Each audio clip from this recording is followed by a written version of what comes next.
কিভাবে ভোজন করলে মানুষের আয়ু কমে যায়? বন্ধুরা, এই 3 রকমের খাবার গ্রহণ করলে মানুষের আয়ু কমে যায় এবং খুব তাড়াতাড়ি বৃদ্ধ হয়ে তার মৃত্যু হয়। এই সম্পর্কে একটি প্রাচীন কথা আছে, যা আমি এই কথার মাধ্যমে আপনাদের বলবো। মানুষের কি রকম ভোজন করা উচিত এবং কোন দিকে মুখ করে ভোজন করা উচিত, ভোজন করার সময় আমরা কি মন্ত্র বলবো।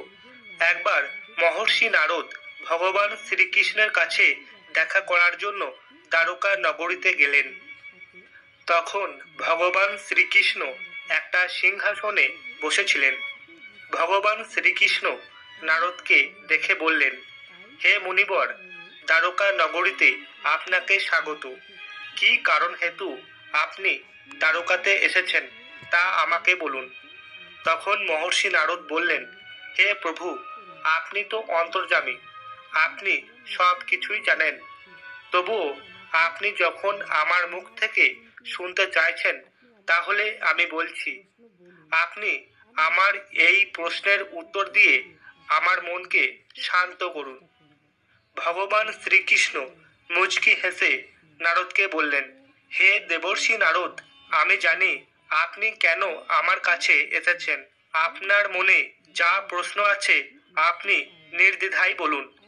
আমি কথা দিচ্ছি, আপনার মনের ইচ্ছা আমি অবশ্যই পূরণ করব। তখন দেবর্ষি নারদ বললেন, হে প্রভু, মানুষের কেমন ভোজন করা উচিত? কেমন ভোজন করলে মানুষের আয়ু বৃদ্ধি পায় এবং কেমন ধরনের ভোজন করলে মানুষের আয়ু কমে যায় এবং তার ফলে দেহের মৃত্যু হয়? ভোজন করার সময় মানুষের কোন দিকে বসে ভোজন করা উচিত?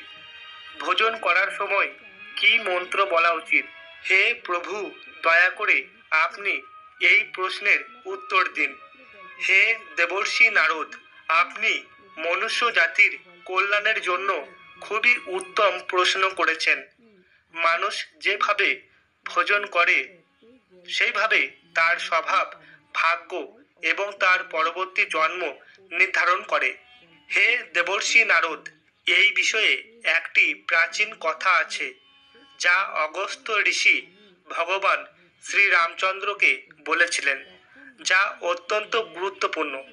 এই কথা শ্রবণ করার পর আপনি আপনার সমস্ত প্রশ্নের উত্তর এই কথার মাধ্যমে পেয়ে যাবেন এবং আপনি তা মনুষ্য জাতির কল্যাণের জন্য সমস্ত জায়গায় প্রচার করবেন। আপনি মন দিয়ে আমার এই কথা শুনুন। যে আমার এই পবিত্র কথা মন দিয়ে শুনবে, তার আয়ু বৃদ্ধি পাবে এবং ধন সম্পত্তি পাবে।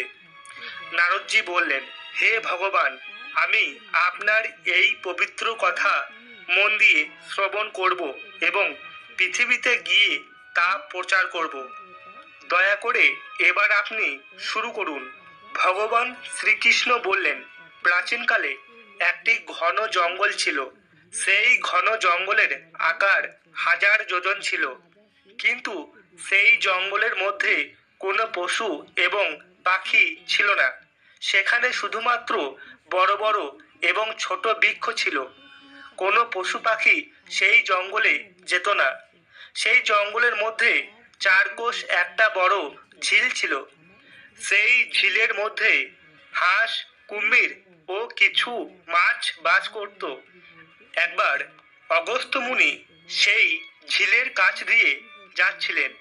সেখানে তিনি একটি আশ্চর্য জিনিস দেখতে পেলেন। তিনি দেখলেন সেই ঝিলের পাশে একটি পুরনো আশ্রম রয়েছে। সেটা পুরনো হলেও খুবই সুন্দর, কিন্তু সেই আশ্রমে কোনো মুনি ঋষি কেউ ছিল না। অগস্ত্য মুনি এক রাতের জন্য সেই আশ্রমে বিশ্রাম নিলেন। যখন সকাল হলো তখন তিনি সেই ঝিলের কাছে গেলেন। সেখানে গিয়ে তিনি দেখলেন একটি মরা পড়ে আছে। তাকে দেখে মনে হলো যে সে খুবই বলবান এবং শক্তিশালী।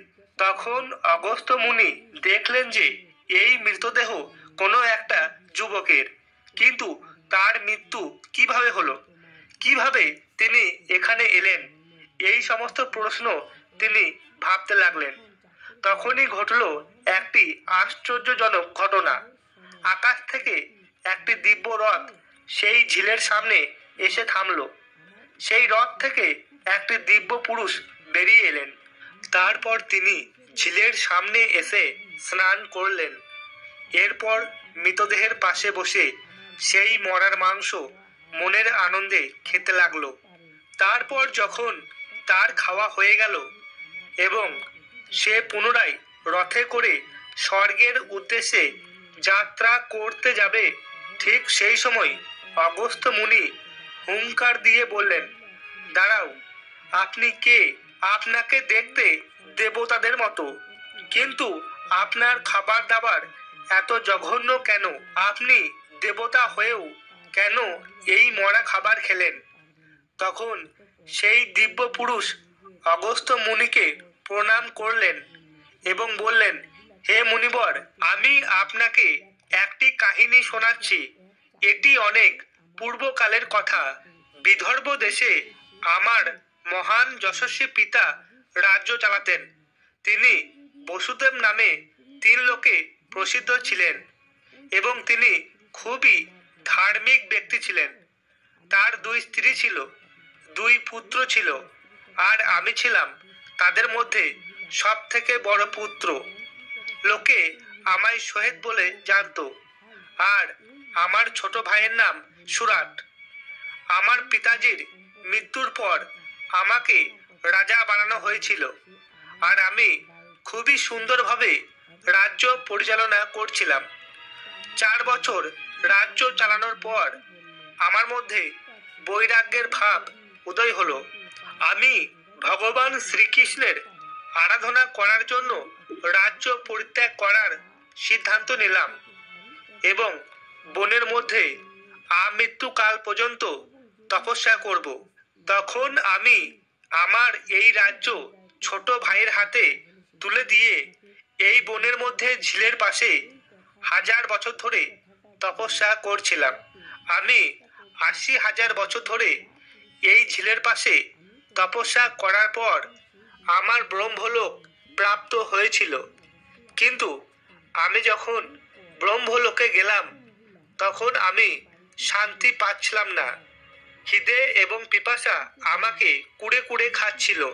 তখন আমি ব্রহ্মলোকের সর্বশ্রেষ্ঠ দেবতা ব্রহ্মার কাছে গিয়ে বললাম, হে ব্রহ্মা, আমি শুনেছি ব্রহ্মলোকে আসার পর খিদে পিপাসা সম্পূর্ণভাবে নষ্ট হয়ে যায়, কিন্তু আমার কেন খিদে পিপাসা পাচ্ছে?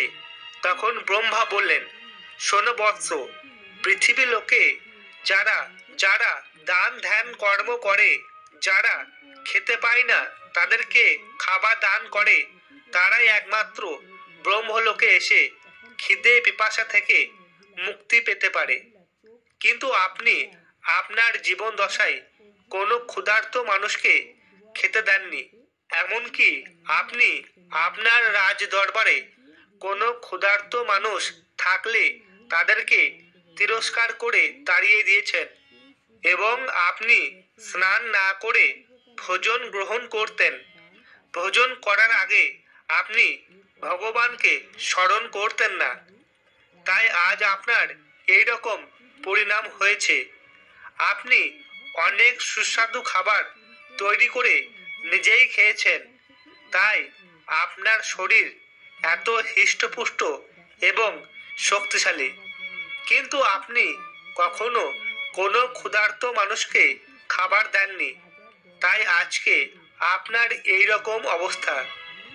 ওই ঝিলের পাশে তোমার শরীর আছে, যাও সেখানে গিয়ে তোমার সেই শরীর ভক্ষণ করো।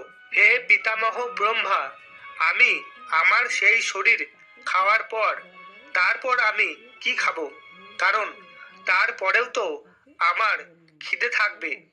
যখন তুমি তোমার মাংস খাবে এবং পরের দিন তুমি আবার সেই ঝিলের কাছে যাবে, তখন তোমার সেই শরীরে আবার অঙ্গ প্রত্যঙ্গ সৃষ্টি হয়ে তোমার মৃত শরীরকে আবার নবরূপে তুমি পাবে।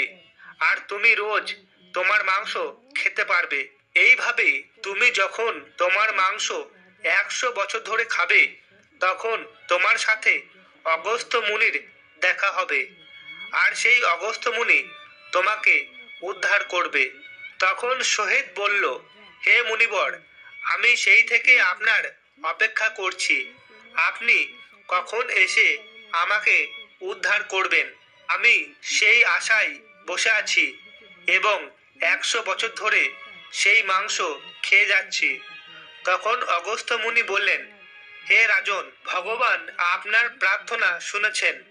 আমি সেই অগস্ত্য মুনি। ভগবান শ্রীকৃষ্ণের ইচ্ছায় আমি এখানে উপস্থিত হয়েছি। এবার বলো, আমি তোমাকে কিভাবে সাহায্য করতে পারি? এই কথা শুনে সোহেদ অত্যন্ত খুশি হয়ে বললেন, হে মুনিবর, আপনি আমার এই সোনার অলংকার স্বীকার করুন, তবেই আমি এই পাপ থেকে মুক্তি পেতে পারবো।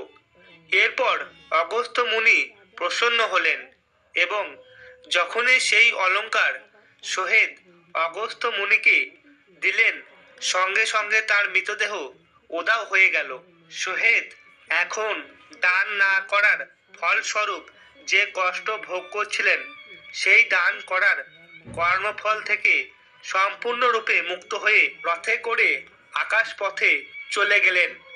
তখন ভগবান শ্রীকৃষ্ণ দেবর্ষি নারদকে বললেন, হে দেবর্ষি নারদ, সেই দান না করার জন্য এই কষ্ট ভোগ করছিলেন। এখন আমি আপনাকে সেই কথা বলতে যাচ্ছি যে কিভাবে মানুষের ভোজন করা উচিত। মানুষ যখন ভোজন করবে, তখন খাবারের কিছু অংশ মাটিতে রাখা উচিত, কারণ দেবতা, পশু পাখি, ভূত প্রেত, দানব, সর্বত্র পিতৃপুরুষ যে তার কর্মবন্ধনে আবদ্ধ হয়ে আছে, তারা সকলেই যেন সেই অন্ন পায়। যদি ভোজন করার সময় অতিথি আসে, তাহলে সাথে সাথে তাকে প্রণাম করে ভোজন করার জন্য আসন দিতে হবে এবং শ্রদ্ধার সাথে তাকে ভোজন করিয়ে বিদায় দিতে হবে। কারণ যদি অতিথি অপমানিত হয়, তাহলে সেই ঘর থেকে বিদায় নেয়। এর সাথে ব্যক্তির পুণ্য কর্ম অতিথি নিয়ে যায় এবং তার পাপ কর্ম গৃহস্থ ব্যক্তিকে দিয়ে যায়। ভগবান শ্রীকৃষ্ণ বললেন, গৃহস্থে যারা গর্ভবতী আছে বা বৃদ্ধ বিধবা ব্যক্তি আছেন, তাদেরকে আগে ভোজন করিয়ে তারপরে বাড়ির অন্য ব্যক্তিদের ভোজন করতে হবে। এনাদেরকে ভোজন না করিয়ে যারা আগেই ভোজন করে নেয়, সেই ব্যক্তি শুধুমাত্র পাপই ভক্ষণ করে এবং সেই ব্যক্তি নরকে যায়। যারা স্নান না করে ভোজন গ্রহণ করে, তারাও নরকে যায়। আমাদের খাবার গ্রহণ করার সময় ধ্যান রাখতে হবে যে আমরা কি ভোজন করছি। আমরা কখনোই যেন আমিষ জাতীয় খাবার গ্রহণ না করি। সব সময় শাকাহারী ভোজন গ্রহণ করতে হবে। সেই ভোজনে যেন কোনো রকম প্রাণীর রক্ত, মাংস, হাড় না থাকে। যদি কোনো প্রাণীর মাংস হয়, তাহলে তা গ্রহণ করা উচিত নয়। মানুষকে সবসময় পূর্ব দিকে বসে ভোজন গ্রহণ করতে হবে। পূর্ব দিকে মুখ করে বসে ভোজন করলে তার আয়ু বৃদ্ধি পায়। পূর্ব দিকে সূর্যদেবের উদয় হয়, আর সেই সূর্যদেব মানুষটাকে শক্তি প্রদান করে, যার শক্তিতে সে অনেক বেশি বলবান হয়ে ওঠে এবং সে এই পৃথিবীতে অনেক দিন পর্যন্ত বেঁচে থাকে। যার বিদ্যার জ্ঞানের দরকার, সে উত্তর দিকে বসে ভোজন করতে পারে। যে উত্তর দিকে বসে ভোজন গ্রহণ করে, সে মাতা সরস্বতী দেবীর কৃপা লাভ করে। কিন্তু আমাদেরকে মনে রাখতে হবে যে কখনোই দক্ষিণ দিকে বসে ভোজন গ্রহণ করা উচিত নয়, কারণ দক্ষিণ দিকে হচ্ছে যমের দুয়ার। দক্ষিণ দিকে বসে ভোজন করলে আমাদের আয়ু কমে যায় এবং তাড়াতাড়ি মৃত্যু হয়। তাই কখনোই দক্ষিণ দিকে বসে ভোজন গ্রহণ করা উচিত নয়। এই ভোজন দুর্ভাগ্যকে নিমন্ত্রণ করে এবং সে সবসময় দুঃখী থাকে। ভোজন সবসময় শুদ্ধ এবং পরিষ্কার থালায় করতে হবে, না হলে মাতা লক্ষ্মী তাকে ছেড়ে চলে যাবে। আর একটা কথা মাথায় রাখতে হবে যে একাদশীর দিন পঞ্চশস্য বর্জন করতে হবে। শুধুমাত্র ফল এবং দুধ গ্রহণ করে একাদশী ব্রত পালন করতে হবে। আর মনে রাখতে হবে যে অধিক ভোজন কখনোই করা উচিত নয়। এছাড়াও একসঙ্গে বসে কেউ যদি ভোজন করে এবং তার খাওয়া সমাপ্তি না হওয়া পর্যন্ত তার আসন ত্যাগ করা উচিত নয়। এতে ভগবান অসন্তুষ্ট হন। ভোজন করার পর থালায় হাত ধোয়া উচিত নয়। থালায় হাত ধুলে মাতা লক্ষ্মীকে অপমান করা হয়। ভোজন করার পর যারা থালাতে হাত ধোয় তাদের জন্ম খুবই নিচু কুলে হয়। আর কখনোই শয়ন কক্ষে ভোজন করা উচিত নয়। শয়ন কক্ষে ভোজন করলে ব্যক্তির নানা রকম রোগে জর্জরিত হয়। ভোজন সর্বদাই নিচে আসন পেতে করা উচিত। ভগবান শ্রীকৃষ্ণ আরো বলেন, ভোজন করার সময় যদি থালাতে চুল পড়ে যায় তাহলে সেই ভোজন করা যাবে না। সেই ভোজন যদি করা হয় তাহলে মানুষের আয়ু কমে যায়। এছাড়া নানা রকম রোগে ভুগতে থাকে এবং অবশেষে তার মৃত্যু হয়।